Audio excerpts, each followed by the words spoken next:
Well, hello everyone, and thank you for being here tonight. Welcome to the 2019 City Council Candidate Forum. My name is Holly Kemp, and I have been the news editor of the Aiken Standard for the past 4 years.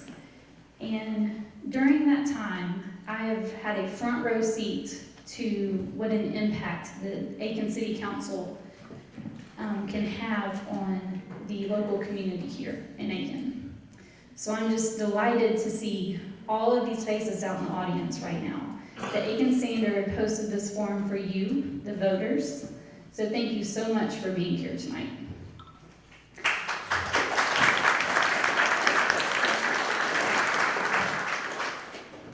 I'd also like to thank the candidates for being here tonight. We really appreciate your participation in this forum and for you speaking in front of all of the voters tonight as well.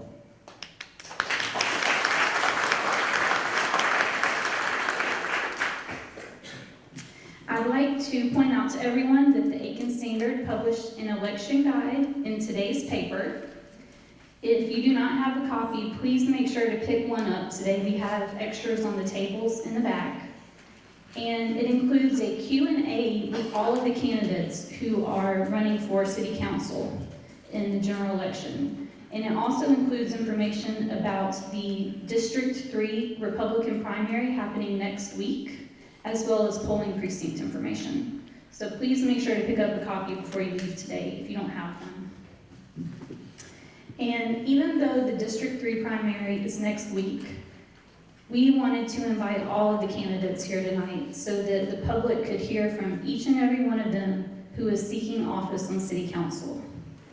The November general election will be here before you know it.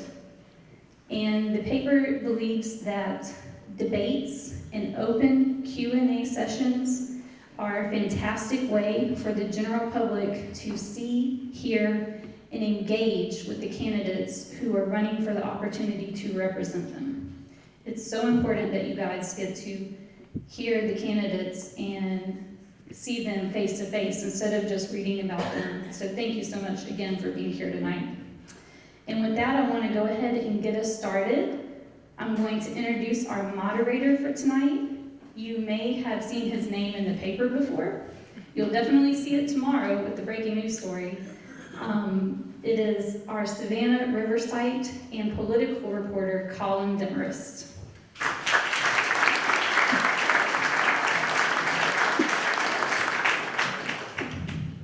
I gotta make this a little taller. How are you guys? Thank you, Holly, and thank you guys for being here tonight. I'd now like to invite Aiken Mayor Rick Osmond on stage. Osmond, a Republican, is seeking re-election in November. He is running unopposed, and he will not be on the August 13th ballot, but you'll see him in November. Mayor?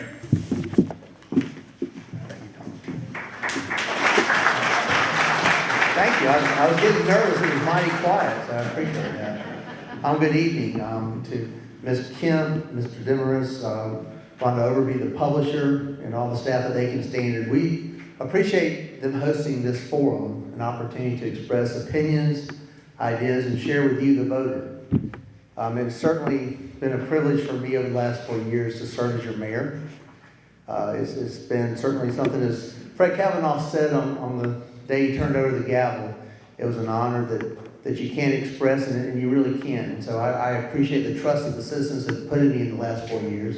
I think we've seen a lot of great accomplishments. You don't have to look any further than out here on our alleyway.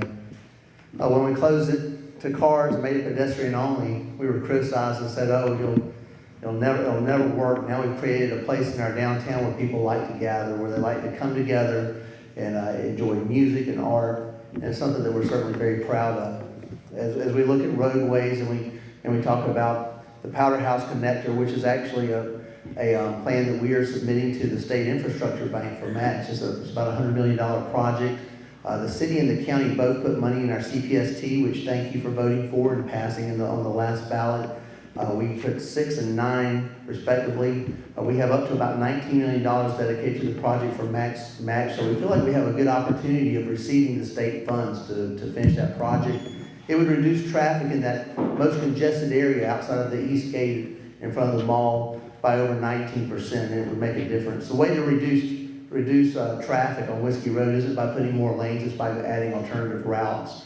And that's exactly what this does. And at the same time, opens up 400 acres of property, which can be developed in a right way with a thoroughfare that is limited access, so it doesn't end up being another Whiskey Road. So we're really excited about the opportunity that we have at heading out some of these issues that we've dealt with. Certainly expanding our infrastructure out towards I-20 to exit 22 is an important project and the priority of this council. And annexation. I mean, growing our city in a way that's controlled and in a way that is representative and the services that we have to offer. I want to take a minute, if I could. Over the last week, we've really had some headlines locally and nationally, and I will say I've written letters to the mayors of Dayton and El Paso on behalf of the city, saying that Aiken stands with them and they're in our prayers and our thoughts during this time. But even locally, if you see one person shot, it's too much. One thing and I'm sure you'll hear the theme, is that safety is important, and that it does fall on the responsibility of the city and our council to do all we can for that. Now I'm going to tell you, what can you do against evil? I don't know that there is an action that you can take to just stop someone evil walking into a big box store and unloading. But I'm going to tell you, in a moment of reflection, that I think this city council that we have now is committed to making sure that our public safety officers have all the resources that they need to fight this, to come ahead, to do the analysis so that they can see things, whether it be on social media and things stirring. But we're not going to tolerate a city. We like the title of best small town in the South, but it's important as a city, and it's important for elected officials that our residents feel safe. And so, thank you. So there's going to be a commitment, and I'm sorry to veer away from this, but I just want to let you know there's a commitment from myself and other council members. I think you're going to see this as we work with public safety, even in the weeks coming up, that we're going to make a stand, make sure that those officers have the resources they have to protect our citizens and you guys. So thank you so much. Let's remember our public safety in our prayers. Let's remember these cities that are going through these horrible times in our thoughts and prayers. And let's continue just to strive to be the best Aiken that we can be. Thank you and God bless.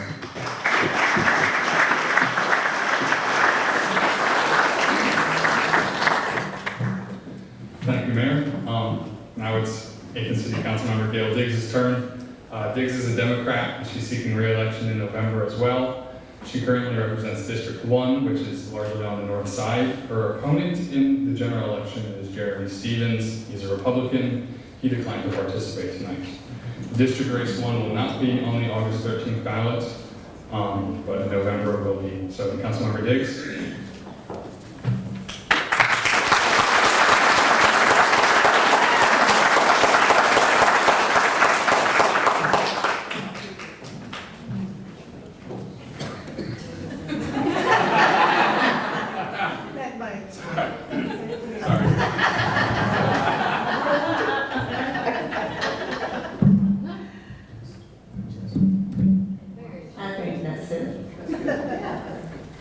To our mayor, Rick Osmond, to my fellow candidates, to all of the family members and friends that's here tonight, and to the Aiken Standard.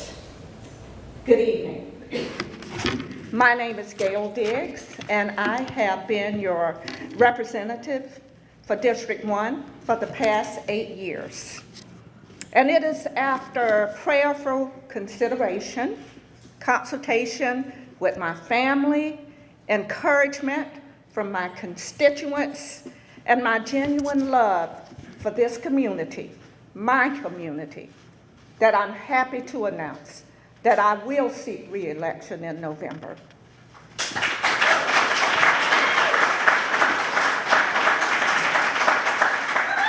Our beautiful historic town is at an exciting but pivotal crossroad. Now, more than ever, our community's success and longevity rests on navigating our growth with careful assessment, fiscal responsibility, integrity, and unity. We must reserve space for sharing fresh ideas while remaining committed to the stewardship of the resources that we already possess. It is with this common sense approach to serving Aiken and District 1 that I humbly request your support. My record reflects my lifelong passion and commitment to public service. I have proudly spent the last 40 years in every corner of Aiken, working to make our city safer, friendlier, and more citizen-focused. My career has been geared to the betterment of our state and local government, working with nonprofit organizations and service with different community health groups.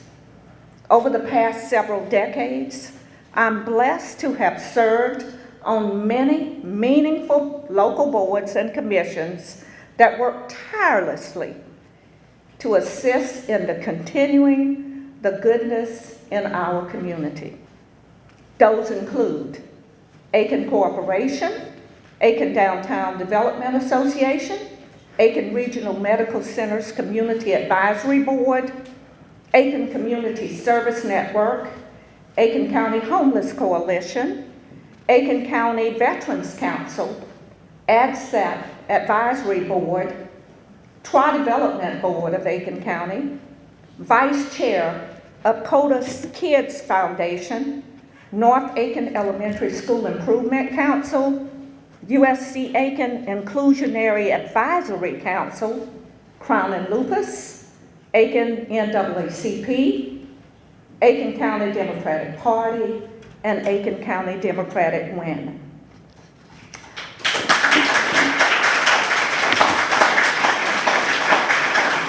I'm a former board member of the United Way of Aiken County, Aiken Barnwell Mental Health Center, the USC Aiken Partnership Board, and I was appointed to the Aiken County Board of Disabilities by our former governor, Nikki Haley.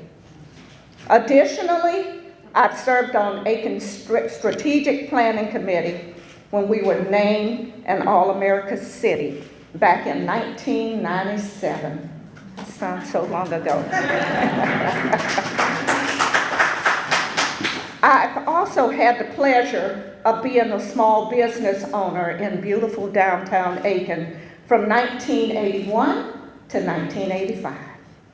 Most importantly, I'm proud to have raised my family in Aiken, and even prouder that my oldest daughter, Brittany, and my son-in-law, Jeffrey, have chosen Aiken as their home and to raise their children, my grandchildren, Harper, 5, and Houston, 2.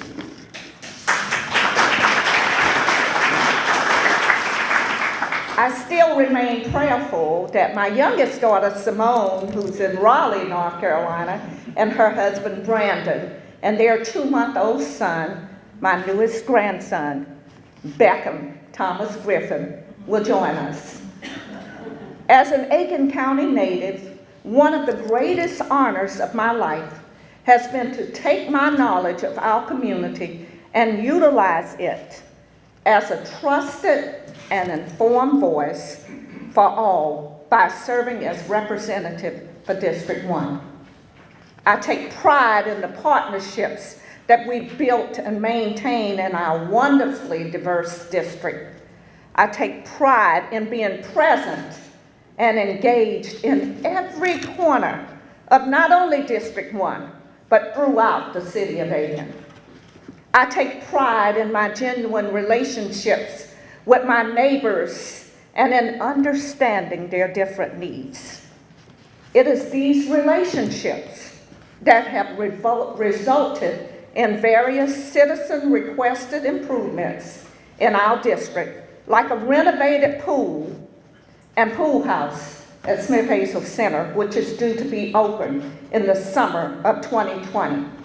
bathrooms at Perry Park, something that we fought for so long, properly deeded streets and street lights in Deodore Plantation, and the addition of our beautiful new Generations Park. It has resulted in developments that focus on keeping our neighborhoods safe, like the brand new Aiken County or Aiken City Public Safety Facility that's housed in District 1. Support of the Citizens Advisory Board and being involved in our neighborhood homeowners association, like in Crosland Park with my friend Gary Young. It has resulted in business opportunities that will positively impact our community, like the new site for our beloved Children's Place that's due to open in 2020. And our priority to promote public and private partnerships as we carefully develop the plans for our opportunity zone and continue to grow towards I-20. Though District 1 has many proven successes, there's still so much work to be done. So I ask you to join me on this journey of continuing to work in our district and in our city. I promise I will remain focused on smart growth, safe communities, and servant leadership. I will continue to discerningly move forward in areas that promote growth while celebrating those things that make our stunning city of Aiken a unique place to call home. Most importantly, I will continue to put the people in Aiken, and especially in District 1, first, for our city is only as successful as the people who call it home. Thank you very much.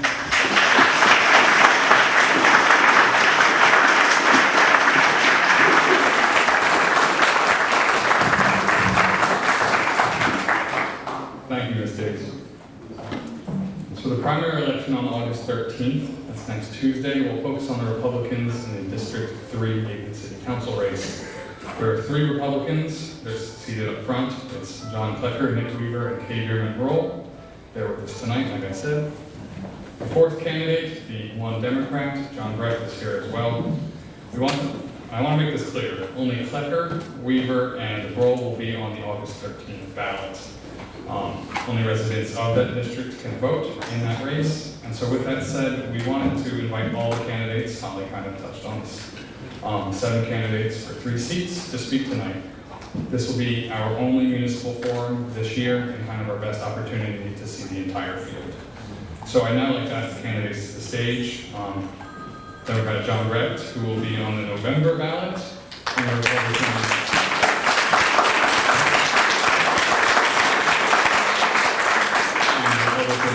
John Klecker.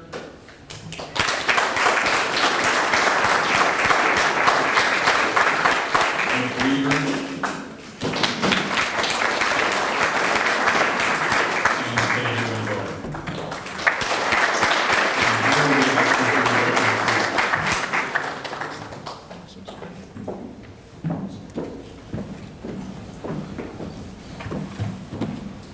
Can we sit? Take a seat, please.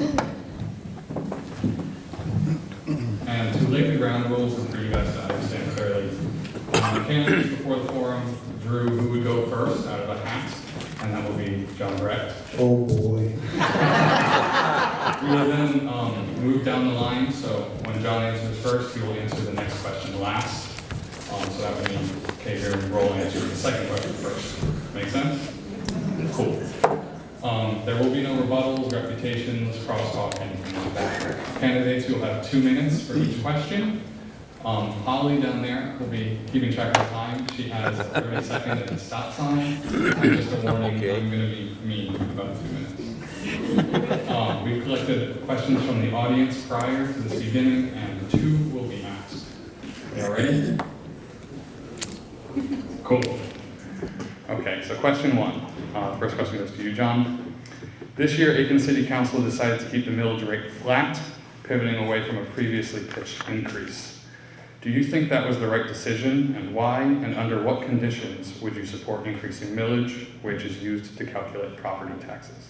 Well, we haven't raised the millage rate since 1988, and it seems to be working well for us at this time, although I'm not certain that stopping taxes or taxing is the best thing. I think we do have to pay our way to some degree. And so I think it is good that they didn't raise the millage rate, but I also think it's an inevitability that we may have to do that in the near future. Finished? I'll pass the mic back. Bill? All right. Thank you. Can you hear me all right? Oh, I'm sorry. Would you mind just one more time so I get all the It's pieces? long and wordy. Yeah, it's a long question. This year, Aiken City Council decided to keep the millage rate where it was, pivoting away from a previously pitched increase. Do you believe that was the right decision, and why? And under what conditions would you support increasing millage? Okay. All right, you know, being a good Republican, we never like tax increases, do we? But I have to say that over the years, even though we haven't raised the millage, we have added fees and other things, and you can call them whatever you want. Those are still taxes in my book. I think this year was probably a good thing that they kept them flat. So I think that that was a right decision for this year. I do not know that that will be possible going forward. When we look at the things that we have to do, we're looking at, lots of us know about the infrastructure issues that we have. We're doing our best. The city's working on them. Some are Band-Aids, some are they're having to do piecemeal because you know, when your car gets a dirty ashtray, you don't get rid of the car. You fix the ashtray, that kind of thing, or the air conditioning. So I think there's some of that going on, but there's going to come a point where these very old sewers, drains, and pipes are going to have to be replaced. And when that happens, in my opinion, that is an area where people are willing to listen about increases. But it has to be very careful. We have to decide what our wants are and what our needs are, just like we do in a business or at home. If the roof's leaking, guess what? You don't get to take your vacation to Bermuda. You fix the roof because that's a necessity. So that's the way I feel about it. Thank you. John? You should Okay. have a mic. I think it's on. It's on? Yeah, okay, can you hear me? Good. Well, along with the first two people that have been up here, I'm not a fan of tax increases. I like to see things maintained at a reasonable level within a community and the tax base. We should spend in accordance with that, what our community can afford. That being said, there are circumstances in this community where we may be able to raise the amount of taxes that exist, and that revolves around the donut hole situation we have in this city. Now, I know that it's difficult to get that into the city, but if those donut holes are brought into the city, that will increase tax base and it will move things forward at that point in time. If we could do that, that would be something that we should look at first prior to considering moving up a millage rate. Undoubtedly, though, because of the delay in improving infrastructure in this community that's been pushed down the road for a lot of years, there probably will be a time where if that is going to get fixed and fixed properly, we may have to consider a millage rate. But I'd like to see alternatives to that before it's done. Reason being, millage rate is a permanent change as a general rule, and once you do it, it's hard to reverse it. You talk about, it hasn't been raised in many, many years, and once you do raise it, it's going to be very difficult for many, many years to reverse that. So are there other alternatives we can take? I would like to explore that. Taxes that maybe you raise the sales tax for a brief period of time for a specific purpose, like we're doing with the county CSPT. Lots of alternatives. So I think we should be creative with it, but at this point in time, we ought to sit on it and not be increasing taxes unless it's really justified and we can make that point to our community. Thank you.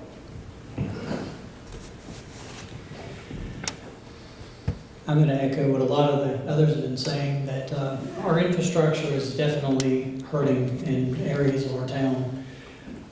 If I were to agree to a millage increase, it would be to fix the roads. I can't tell you how many potholes. I've almost lost a tire over in the area where I'm at. But it's a good thing now to keep it as it is, because our city is moving forward. Our city does have the means to keep things going as it is. But I do believe in order for the city to get better, there are things that are going to have to change.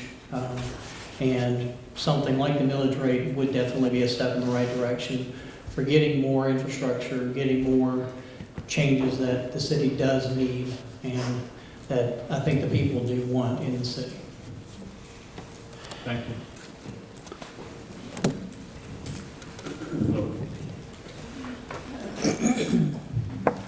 Hello? All right, question 2, and Dave will be answering this one first. Improving the Richland Avenue West corridor at the top of District 3 has been a topic of discussion for some time now. You guys sort of touched on it in your answers in our special section.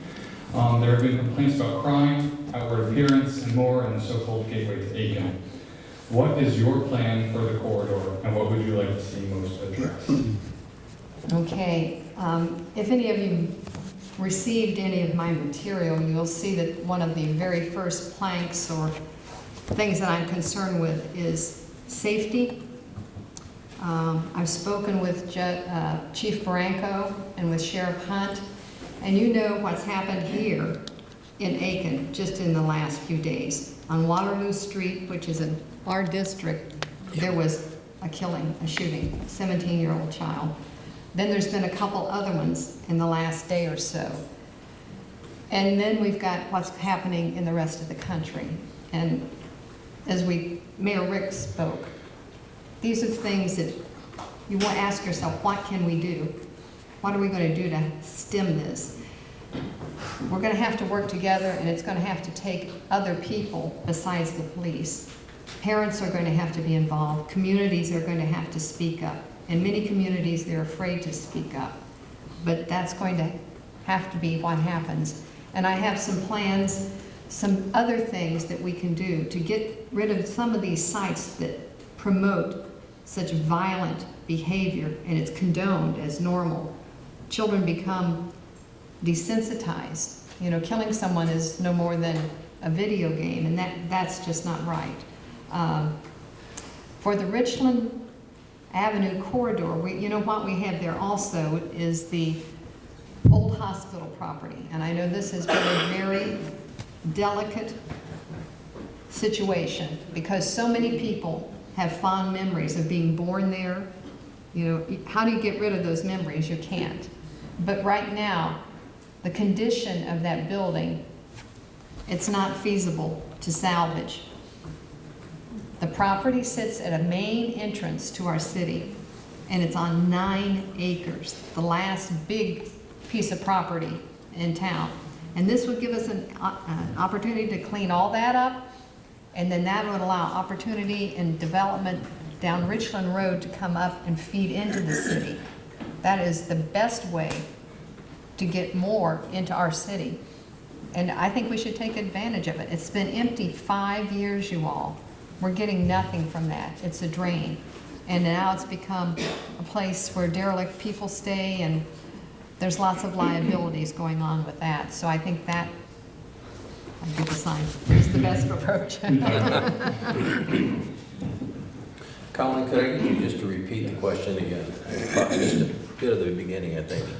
Improving the Richland Avenue West corridor at the top of District 3 has been a topic of discussion for some time now. You guys touched on it in our special section. There have been complaints about crime, outward appearance, and more in the gateway to Aiken. What is your plan for the corridor, and what would you like to see addressed first? Initially, I would, again, I was shocked when I read about the murder that happened in this area, because it's not exactly what you would call a rough part of this community. I mean, that's a very nice area just off of Hain Avenue, a lot of nice folks, a lot of nice people, so not exactly where you'd expect this to happen. So I honestly have to tell you that, you know, I don't know exactly how to approach that and correct it other than to leave it in the hands of our safety officials. I've got good confidence in Chief Barranco and in Sheriff Hunt. Spent a lot of time with Chief Barranco about a week ago and really had a good opportunity to, you know, get a feel for his concern for the community, how he's approaching public safety, a lot of the things that they've done since the 2 officers were killed in this community in 2013. I mean, this is an unfortunate thing that happened, and I hope they can get this under control. It does fall in their area. Regarding other things in the corridor, I definitely want to see some improvements in that corridor. It's unfortunate that it looks the way it does, but unfortunately also it is the way it's zoned makes it difficult to deal with at this point in time. There are things that we can do that we're currently looking at that have been brought to us on the Planning Commission, at least an initial discussion phase, and that includes looking at the zoning overlays that may allow us a little more control to be able to go ahead and move forward and clean up some of the properties. Now it's kind of a thing where it's not just on the private owners of the buildings and the properties, but you know, the city has to be a little bit involved with it at the same time. Don't know where that's going to go at this time because it's just in its preliminary stages at this point in time, so we need to be able to dig into it before we can really find out what's going to go on. Again, the hospital, that is a major, you know, eyesore in our area, and I do know that a lot of people have stood up and want to save it, but I'm also the opinion it's something that probably should be scraped off and something else done there. And a good proposal was brought before us in the Planning Commission. We looked at it, what was promised in the Planning Commission as far as the type of apartments that would be built, the hotel convention center, those things all seem to make sense to us. So we voted, you know, unanimously to move that ahead to the City Council. So I guess I'm getting the stop memo here, so. Holly's nice people. Sneaks up on you, you know it? I think one thing that's very important about the Richland corridor is the college is right on the other side of that line. And I know a lot of really good things have been going on over at USC Aiken, and I've seen a lot of good things coming up with the new electric carts they have for the students to ride on. It allows them to leave the campus and go beyond the Richland Avenue over to like the Walmart and the areas there. But there are a lot of businesses up and down that street that have just fallen into disrepair that really need attention.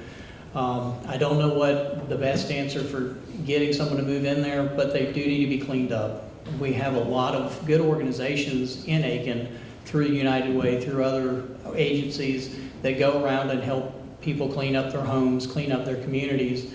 We do these days of service and everyone in the community pitches in.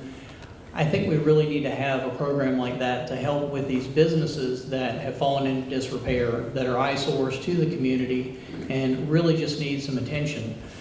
It's a public safety issue for especially young people to be leaving the campus and walking around in areas they're not familiar with and just having businesses that are shut down and shuttered for years and years.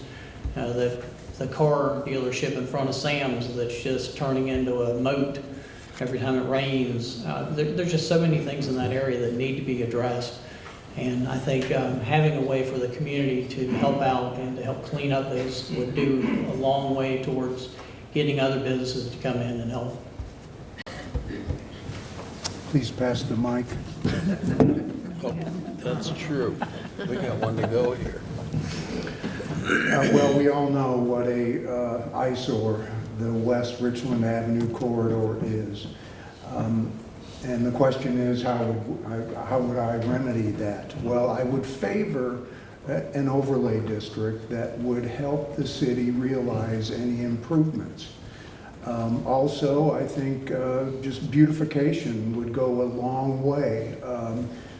Trees, landscaping, sign ordinances would go a long way to fixing that up.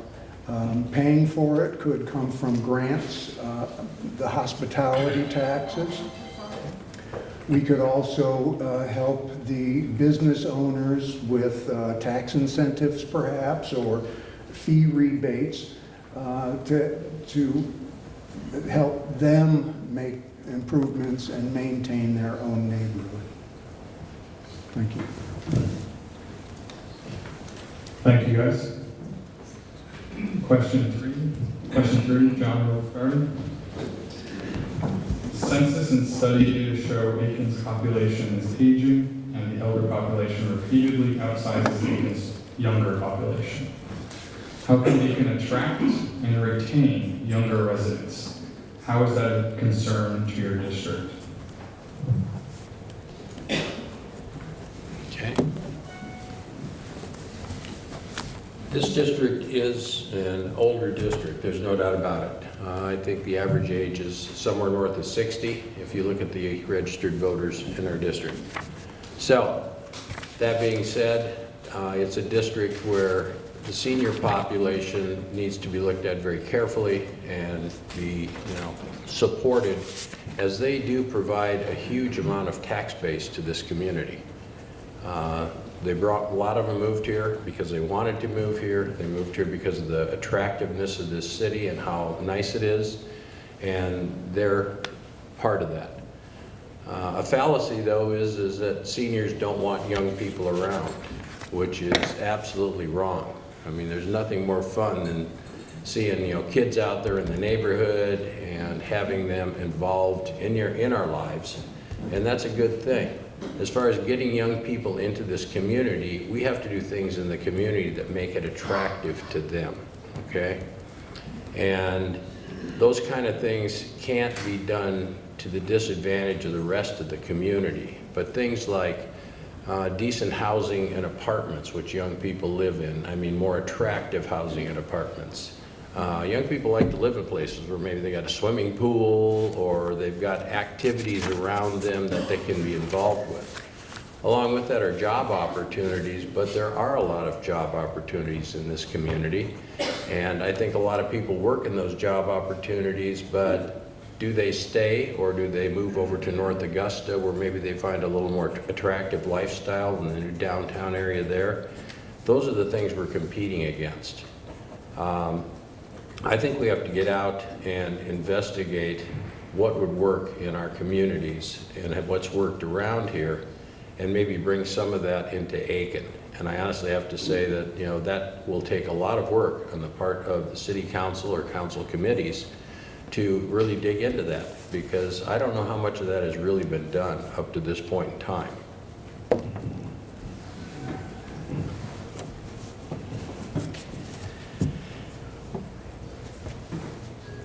I think one of the biggest things missing for attracting the younger people in the area are activities, places to go, things to do. I've been in Aiken for 8 years. I've been in the CSRA my entire life. At one point in time, I was told Aiken had a skating rink. I think it's now storage. We had a bowling alley. I think it's going to be a Taco Bell. The Checkers next door just closed. Everything seems to be closing up that is fun and exciting for young people. There's not a lot of things for them to go and do. The alley is a great step forward. We have a lot of positive things happening there. The village over Woodside is a great area. They have a lot of amazing events out there. They had the Oscar Mayer Wienermobile over there a couple years ago. My son loved it. I think we really need to push more community-focused events and have more businesses that are structured towards family and fun enjoyment, not just the restaurants and things that we're getting now that just really don't keep people here, because it's not that much different than what they could get in North Augusta or the Augusta area. I think it's very important for us to focus on the families, not just families by blood, but families by community, by social circles. find activities that people can do and support them, let people know that they're going on, and keep them going for the betterment of the community.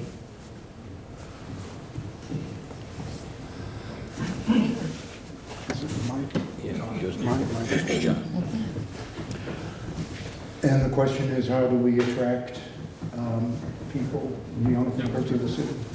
Well, there is a need for market rate apartments in the city, and I think if we can establish affordable, small, easily manageable apartments, it would attract young people to the city that are just coming out of college, or just getting the job in Augusta or at the Savannah Riverside, young people that are just starting out. I agree, we do need to have a lot more for people to do in the city, for families, for young people. There's got to be something here that keeps them here. And that's, I think, how I would encourage getting young people to come to Aiken. Aiken's always been an attractive place to live. Even before the Savannah Riverside, people came to Aiken. They chose Aiken because of its innate charms. And I think the same thing will happen. Young people will come. People will always come to Aiken, regardless. But we've got to have a carrot out in front of them. Thank you. Well, you know, excuse me. One of the things is, having lived here for so long, my son loves Aiken. He's 39 years old. We moved here, he was reared here, and after he got his degree, he couldn't find a job in this area, so he went somewhere else.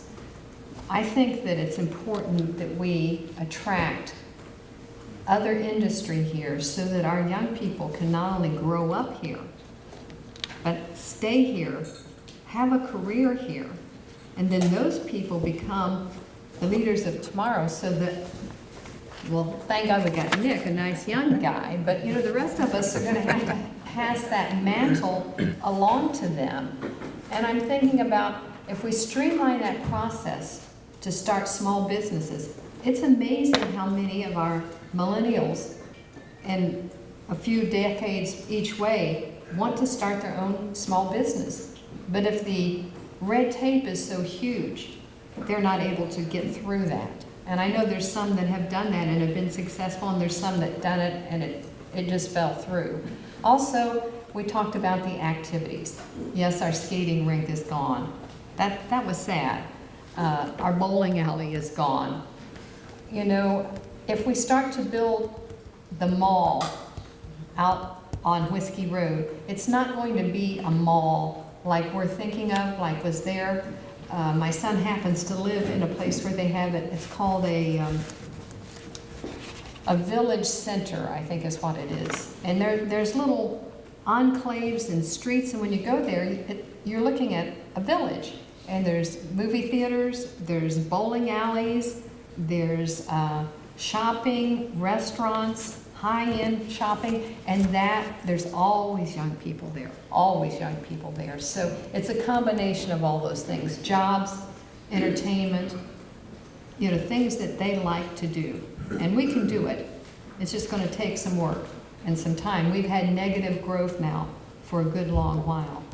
We've got to get that turned around. Thank you. Nick, you're first. What is the single biggest issue the city is facing right now? How would you help address or fix it?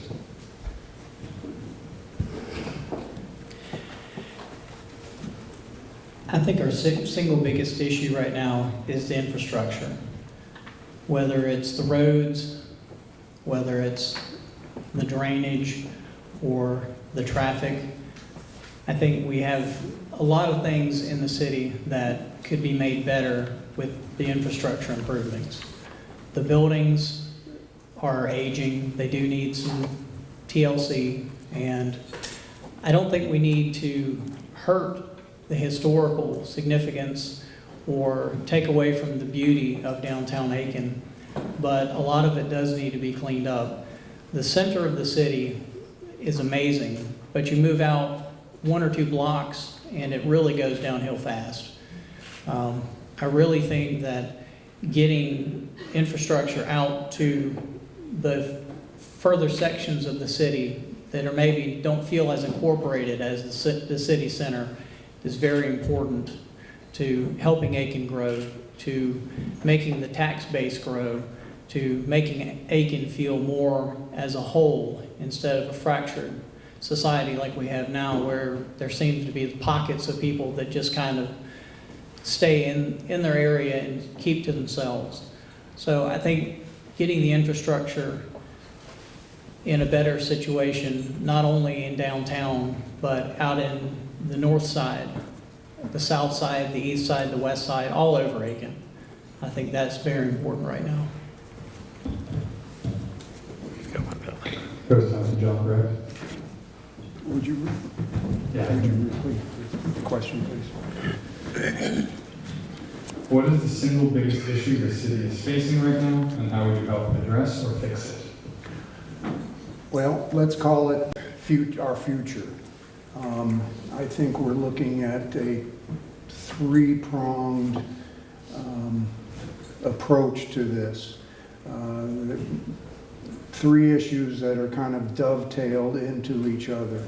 One is economic development, and another is infrastructure, and a third is the housing, again, attracting people, young people, to Aiken.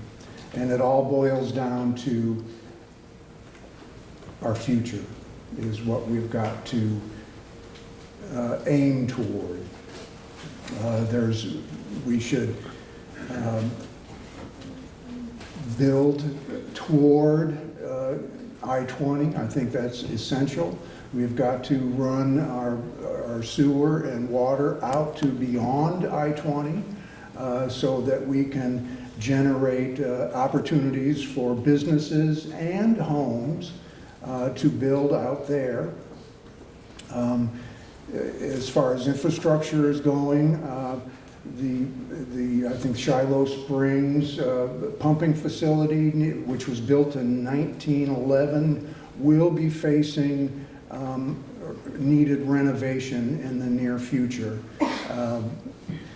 And again, we're talking also market rate apartments, whether it's where the whole old hospital is or other adaptive reuse opportunities we can employ.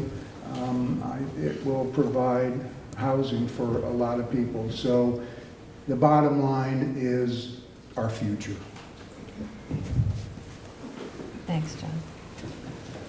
Well, you know, I'm going to go back to my single issue, is if we do not have a safe city, it doesn't matter how many parks we have, what kind of amenities we have. If you cannot go over to Waterloo and not be shot in a car as someone's driving by, or even a few weeks before that at the ATM there in Michel'le on the Calmia Plaza, and have a strong arm robbery, someone put a gun to your head, what difference does it make if we have all these other things? So we're going to have to work on that, and we're going to have to work with our police force. And like we said, we have to make sure that they have the resources to keep them safe so that they can keep us safe. That's the major one. That's the first one in my book. Then I look at economic development. I see that we have opportunity zones that have been introduced. These are not public-private. These are strictly private development that people want to use in areas where maybe they need a little help.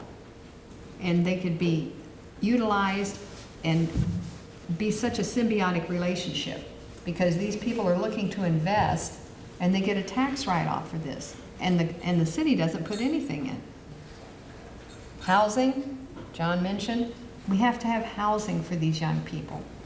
You know, they're not ready to buy a $500 house.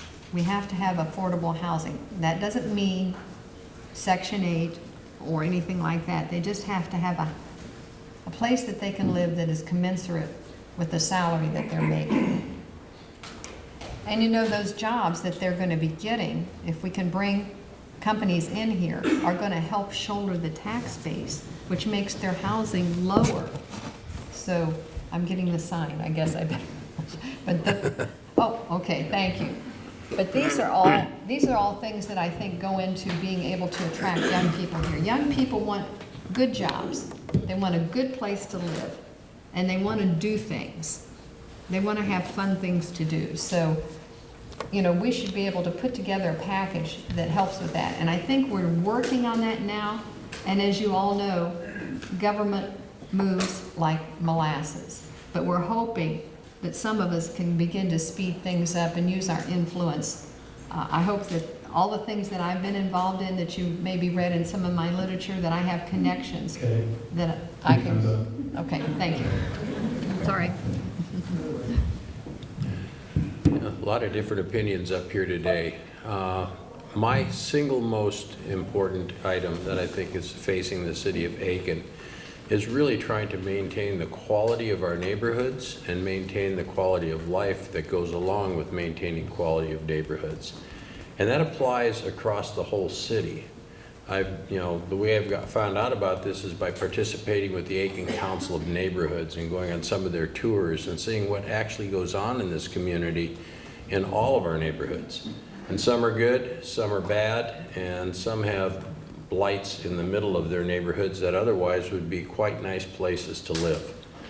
I think the City Council has passed ordinances now that allows better control of those kind of things and have a way to go ahead and monitor and control neighborhoods and housing that's falling apart. I know there's around 160 houses that are scheduled for demo in this community. And this is, a good thing that the City Council's done at this point in time. But having the, having the ordinance to allow this also puts a responsibility on the City Council and the staff at the city to actually get out there and make this happen. You've got an ordinance, it says this is what must be done. We need people to enforce that and to enforce it actively to make sure that we can approve this and push it forward.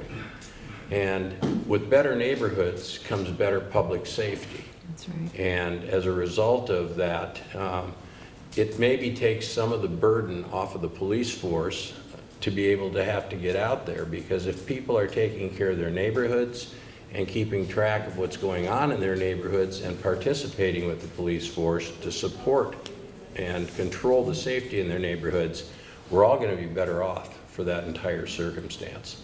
So for that, that's the reason I choose, quality of neighborhoods and maintaining that quality to be the most important thing we can do, because it goes through everything in this community and it supports a lot of good things in our life in this community.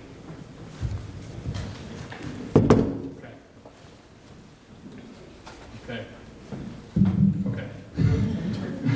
There's that chart. We're on to the audience questions now.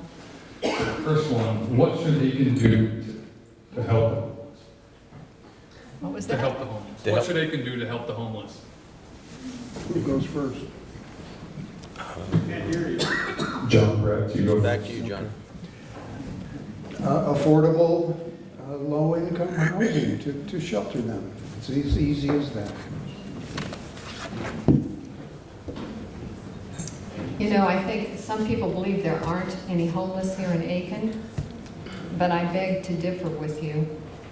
If you go to Christ Central, if you talk with Judy Floyd there, or with Catherine Clean Way, they do a count every year, and it's only for one day at 1 hour. And if they can't find those people, which they're very hard to find, they don't always stay in one place, that's how they determine the homeless population for your area. And I know that we have a lot of entities like Christ Central, Our Lady in the Valley, lots of independent acts, Salvation Army, but we need to have permanent solutions for them. And I know that getting them their GED, giving them medication that they can stay on so that they can keep their job. I'm on the community medical clinic. I will tell you, it's amazing if people can just stay on their blood pressure medicine and their diabetes medicine, they can hold down their job and make enough money to support their family. So a lot of these things go into it, and what John said is part of it. Having a place where they can put their head at night and that they can keep their job because they have a home to go home to. But there's things that we can do, and we're doing them. We just have to keep doing them. You know, if we invest in our future will invest in us. Yeah, homelessness is a problem that is not impossible to solve, but it is very, very difficult to work your way through it. And I think some of the best ways I've seen in the country are really private organizations that provide support to the homeless. And by support, I'm talking about positive support.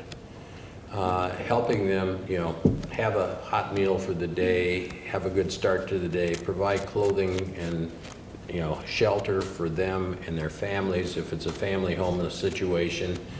And that, a lot of that, as I said, comes from private sources. A lot of it comes from churches and other organizations that have been set up to do that. I think the way the city council can get involved in that is to more actively support the organizations that are out there that do these kind of things for our homeless. I don't know that the city, with the circumstances we have right now and taxes and things like that, has a lot of extra money in that budget unless they create that money in that budget to provide that support. So as a result, I think the city council needs to, and I don't know which way is the best way to do it, I'll be honest about that, but this should be something that's important to the city council that we look at and that we find a way to provide better support to these organizations. And I think that's the way to go with it and see where we can get.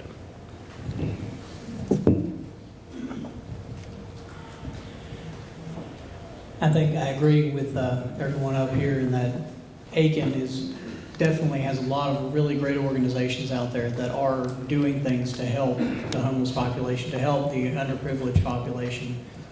And I believe what we can do as a community is to promote outreach, not necessarily just from the city, but from individuals, from small businesses, from the larger businesses, getting out there and helping these organizations like ACTS that have stores, that have food pantries, that have things available for people. They all need help, not just from the churches and from the organizations that are filtering in, but just volunteers from the community. Being someone that goes out and looks into these places and takes an active role in helping out and giving back, I think that's very important in helping out the situation and giving people the resources that they need. Thank you. I hope that keep this mic working. Second question, Kay, you'll start. What question were you hoping to be asked tonight, and how did you plan on answering?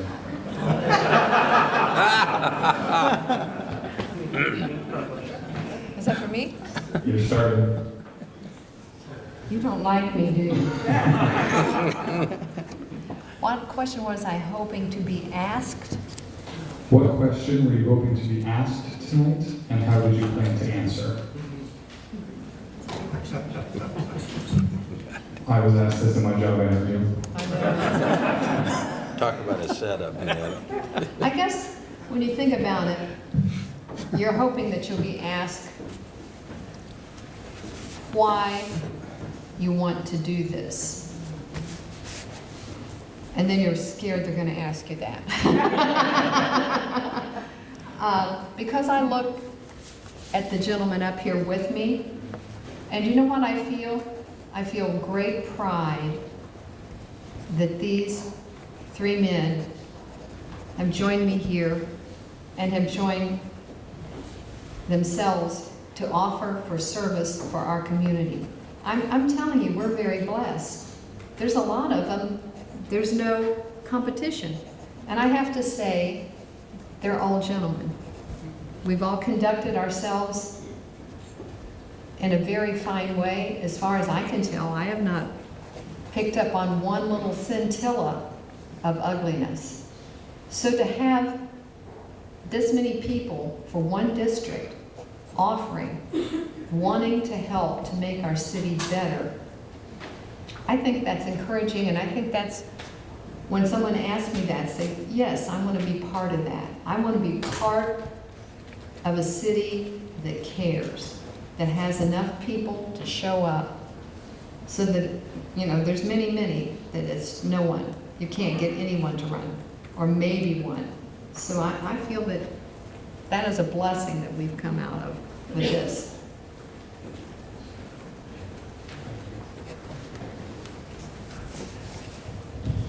You really had to do this, didn't you? I haven't had a job interview in years, and here we go. I think we should gang up on him. Let's don't you? get him. Okay.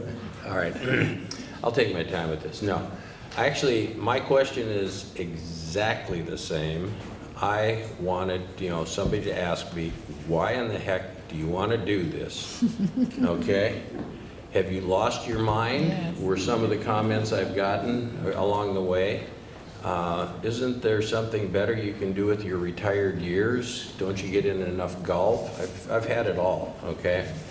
But the main reason I want to do this is because I've spent my entire life, since I was a kid, involved in various different public service activities.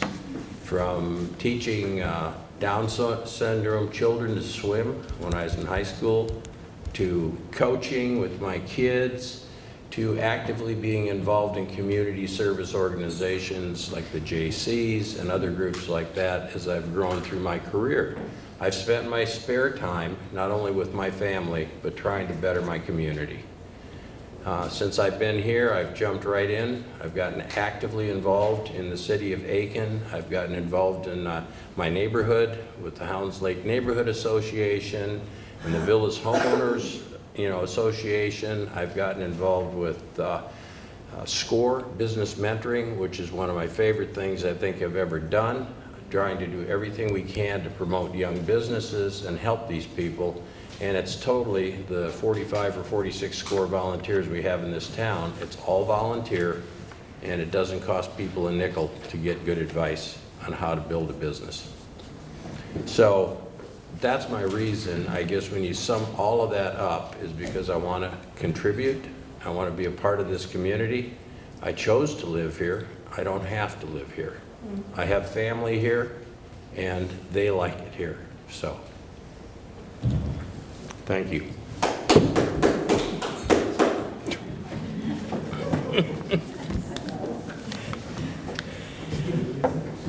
I think for me, question would be, if you could have any business come to Aiken, what would it be? And I think kind of something that would sum up a lot of what we're looking for, bringing young people in, having business grow, having opportunities for jobs. I would love to see an entertainment complex, something like a Dave & Buster's that has something for all ages, offers activities all the time for people, day and night. It can be open 24 hours. We don't have much in Aiken that's open after, 8 o'clock. Some people, younger, they get out of class at 8, 9 o'clock. They want to go do something. In all seriousness, I think it would be great to have a business that's kind of more focused on entertainment, something that lets people get out and have fun and not have to leave Aiken, to stay here and have a place that they feel safe and they feel that they can just enjoy themselves. It doesn't have to be just for kids. If you've ever been to one, they have great food actually, so it'll be a restaurant on top of that. But I think that's something that I think the community would really benefit from. I think so too. Mm-hmm. The question that I hope to be asked.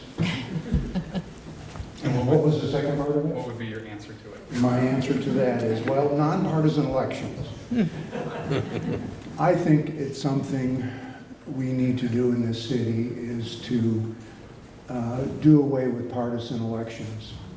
There's only, I believe there are only 7 cities in the entire state of South Carolina that still has partisan elections. 3 of them are in Aiken County, North Augusta, New Ellington, and here in Aiken. When you vote your backyard, you have no need or no use for political parties or ideologies. Sitting on the city council, you're not there to advance any party line. You're there to serve your constituents. And I just think it would be a vast improvement, and I would support wholeheartedly a movement to de-partisanize, if that's such a word, You made that up. It works. political parties in this city. I am a Democrat. Proudly, I'm a Democrat on national issues. But when it comes to my backyard, we are all on the same page. Listen to us tonight. We share, if you read the article in the paper, a lot of us said the same things. So there's really little need for political parties. And if I'm elected, I will work to that end. Thank you.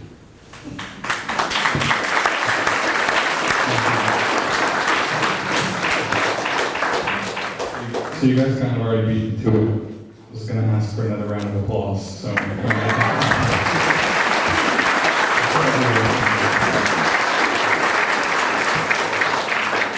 We have invited all of the candidates to kind of hang out and mingle once we're through. There's refreshments and a lot of cookies in the back, I've been told. So please feel free to help yourself, ask some questions, get to know your candidates, your representatives. And again, thanks for coming. Don't forget the Republican primary. My left side of the table is on August 13th. Thank you.